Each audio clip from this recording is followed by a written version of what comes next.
فلسطین کی آزادی کا مشن، یہودیوں کو قدم قدم پر دھول چٹانے والا، اکیلا ہی عالم کفر سے ٹکرانے کا حوصلہ رکھنے والا، پاک دھرتی کا ایک عظیم مجاہد، کفر پر لاوے کی طرح برسنے والے اس مجاہد کی طویل داستان سننے کے لیے چینل کو سبسکرائب کیجئے اور ویڈیو کو لائک کیجئے۔ مرجانہ کے لب ہلے مگر کوئی آواز سنائی نہیں دی۔ مجھے یقین تھا کہ اس نے میرے لیے دعائیہ کلمات ادا کیے ہوں گے۔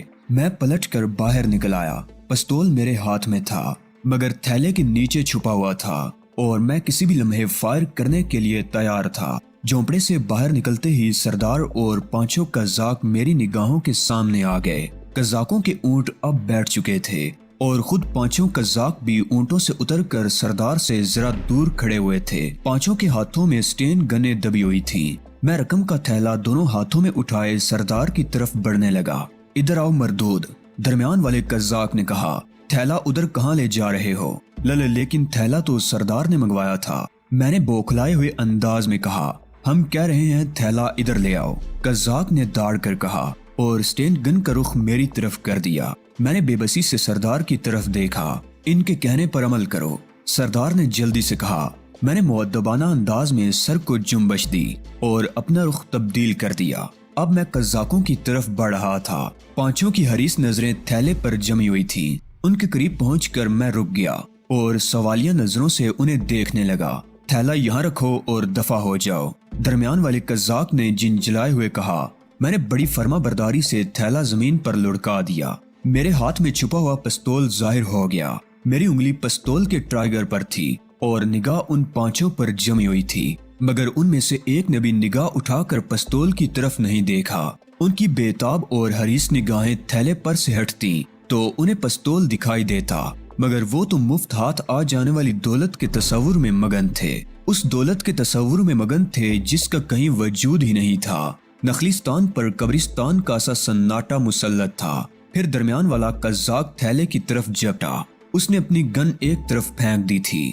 اس کے ساتھی بھی تھیلے کی طرف بڑھے، لیکن جیسے ہی درمیان والے نے تھیلے پر ہاتھ ڈالا، اسے یہ احساس ہو گیا کہ تھیلے میں کاغذ نامی کوئی شے سرے سے موجود ہی نہیں ہے۔ اس نے بڑے غصیلے انداز میں سر اٹھا کر میری طرف دیکھا، مگر وہاں دوسری حیرت اس کے لیے منتظر تھی۔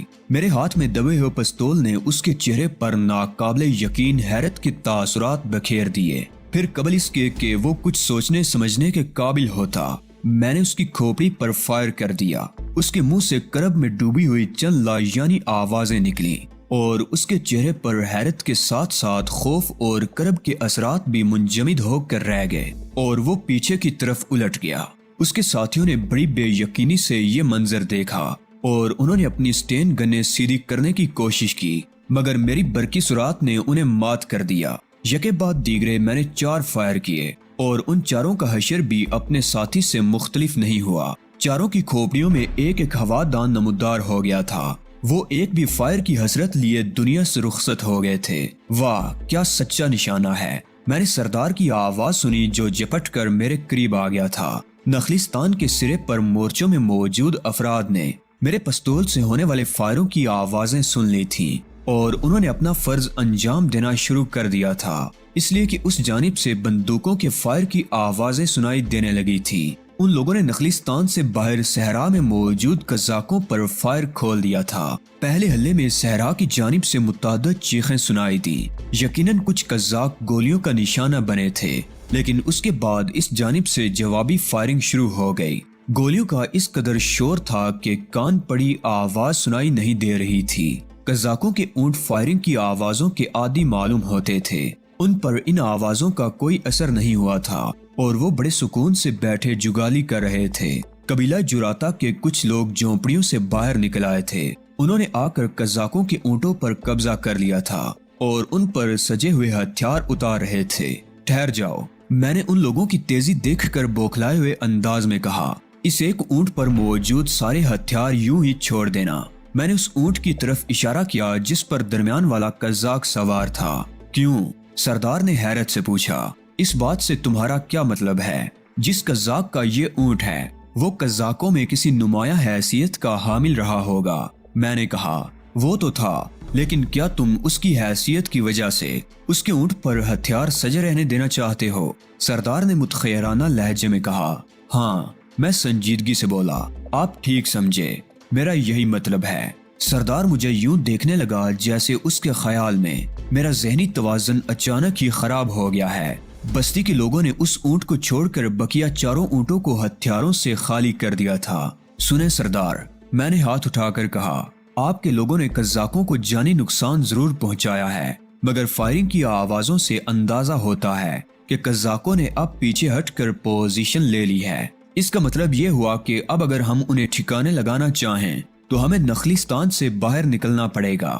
تم ٹھیک کہہ رہے ہو، قزاق پیچھے ہٹ گئے ہیں۔ درمیانی فاصلہ بڑھ جانے کی وجہ سے اب ہم انہیں مزید جانی نقصان سے دوچار نہیں کر سکیں گے، مگر ہمارا بھی کوئی جانی نقصان نہیں ہوگا۔ یہ تو ٹھیک ہے، مگر اس جنگ کو جلد ہی ختم ہو جانا چاہیے، ورنہ اندھیرا پھیلنے کے بعد قزاق ہمیں بھون ڈالیں گے۔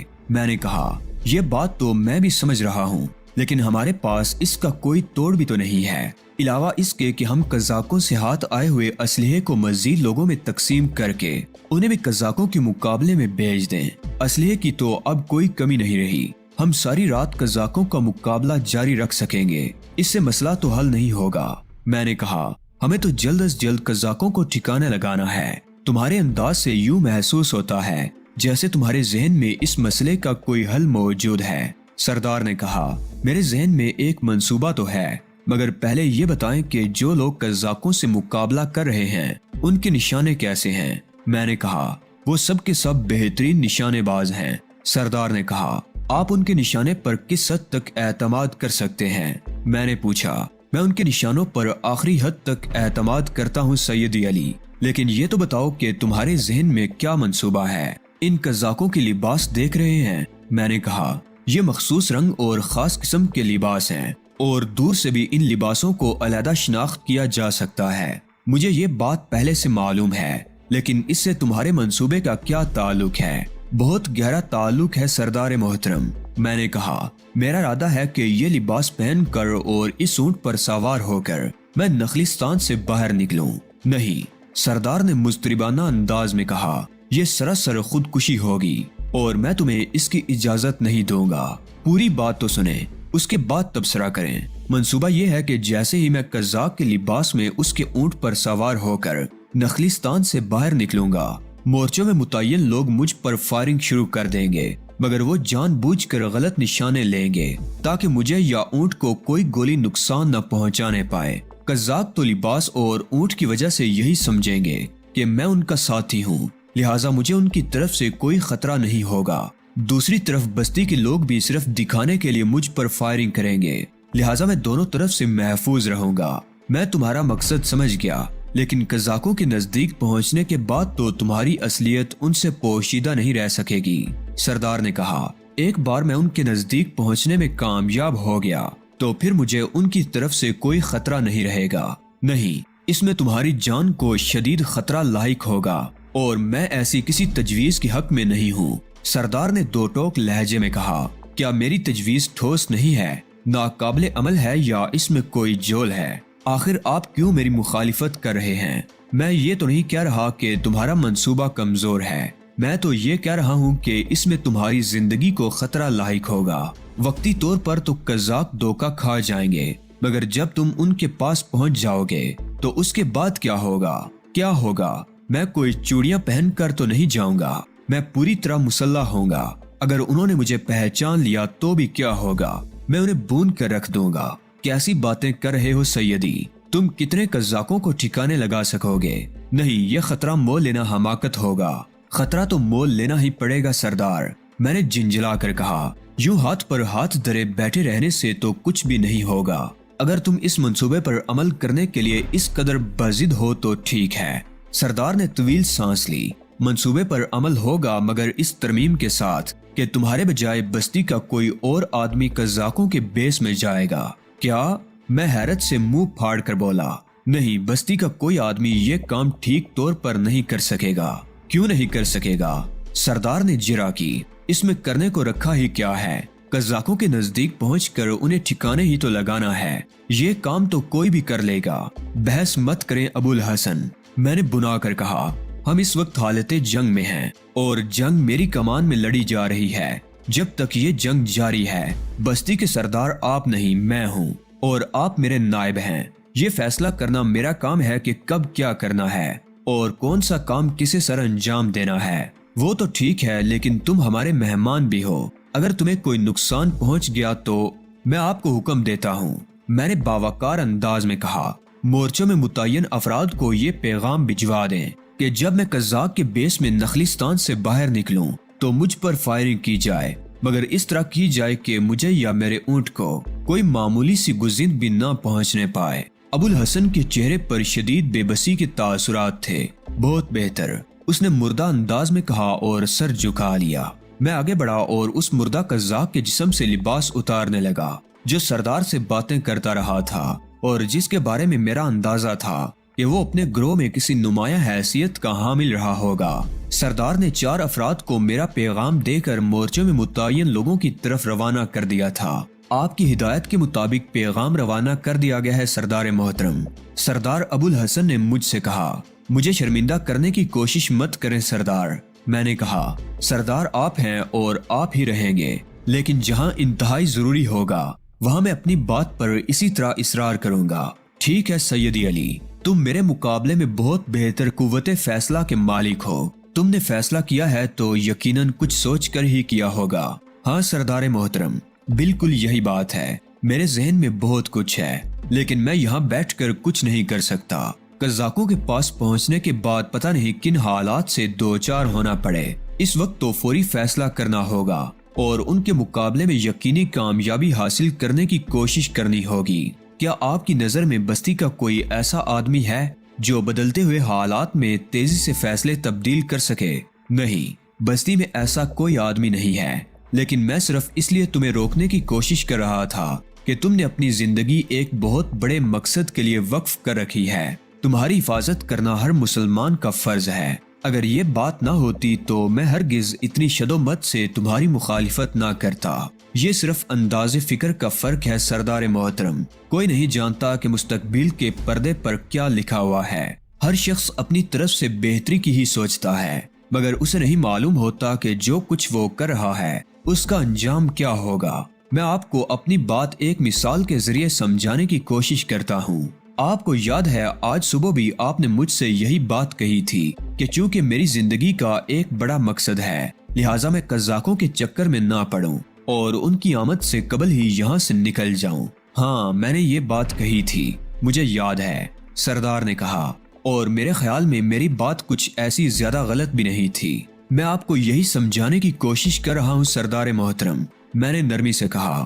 فرض کریں کہ میں آپ کی بات مان کر یہاں سے نکل جاتا اور ریگستان میں 15-20 میل سفر کرنے کے بعد یہی قزاق مجھے وہاں ٹکرا جاتے اور ہم سے ہمارے اونٹ چھین کر ہمیں صحرا کے وسط میں پیدل سفر کرنے کے لیے چھوڑ جاتے تو کیا ہوتا؟ لیکن یہ تو صرف ایک مفروضہ ہے علی، سردار نے اٹک اٹک کر کہا۔ ممکن ہے ایسا نہ ہوتا، یہ مفروضہ نہیں ہے سردار محترم، یہ تو ایک امکانی بات ہے۔ ہم چونکہ مستقبل سے لا علم ہوتے ہیں لہٰذا یہ فیصلہ نہیں کر سکتے کہ ہم نے جو کچھ کیا اگر اس کے برعکس کرتے تو کیا ہوتا۔ لہٰذا میں صرف یہ جانتا ہوں کہ ہمیں ہر وہ کام کرنا چاہیے جس سے ہمارا ضمیر مطمئن ہو، پھر نتیجہ جو بھی نکلے کم از کم آدمی اپنی حد تک تو بے اطمینانی کا شکار نہیں ہوگا۔ مگر تمہارے اپنے جھنجٹ بھی کچھ کم تو نہیں ہیں کہ اب تم نے قزاقوں کے چکر میں بھی اپنی ٹانگ پھنسا دی، سردار نے کہا۔ میں خاص طور پر ان قزاقوں سے نہیں الجھا، میں نے کہا، نچلا بیٹھنا میری فطرت کے خلاف ہے۔ آج میرا سفر کرنا ممکن نہیں تھا، اس لیے میں نے سوچا کہ لگے ہاتھوں ان قزاقوں سے بھی 2 ہاتھ ہو جائیں۔ یہ خیال دل سے نکال دیں کہ میں نے خاص طور پر آپ لوگوں کی خاطر قزاقوں سے نبرد آزما ہونے کا فیصلہ کیا ہے۔ مجھے بہلانے کی کوشش مت کرو علی، سردار بولا، ہماری خاطر تم اپنی زندگی داؤ پر لگائے دے رہے ہو۔ یقین کریں ایسا ہرگز نہیں ہے۔ اگر میں یہاں رکنے کے لیے مجبور نہ ہوتا تو اپنی مہم پر روانہ ہو جاتا۔ میں اپنے فرض سے ایک لمحے کے لیے بھی غفلت نہیں برت سکتا۔ سردار سے باتوں کے دوران میں نے اپنا کام بھی جاری رکھا تھا اور میں نے نہ صرف قزاق کے کپڑے اتار لیے تھے بلکہ انہیں پہن بھی لیا تھا۔ سچ بتاؤ، کیا میں اس لباس میں بالکل ایک قزاق نہیں لگ رہا ہوں؟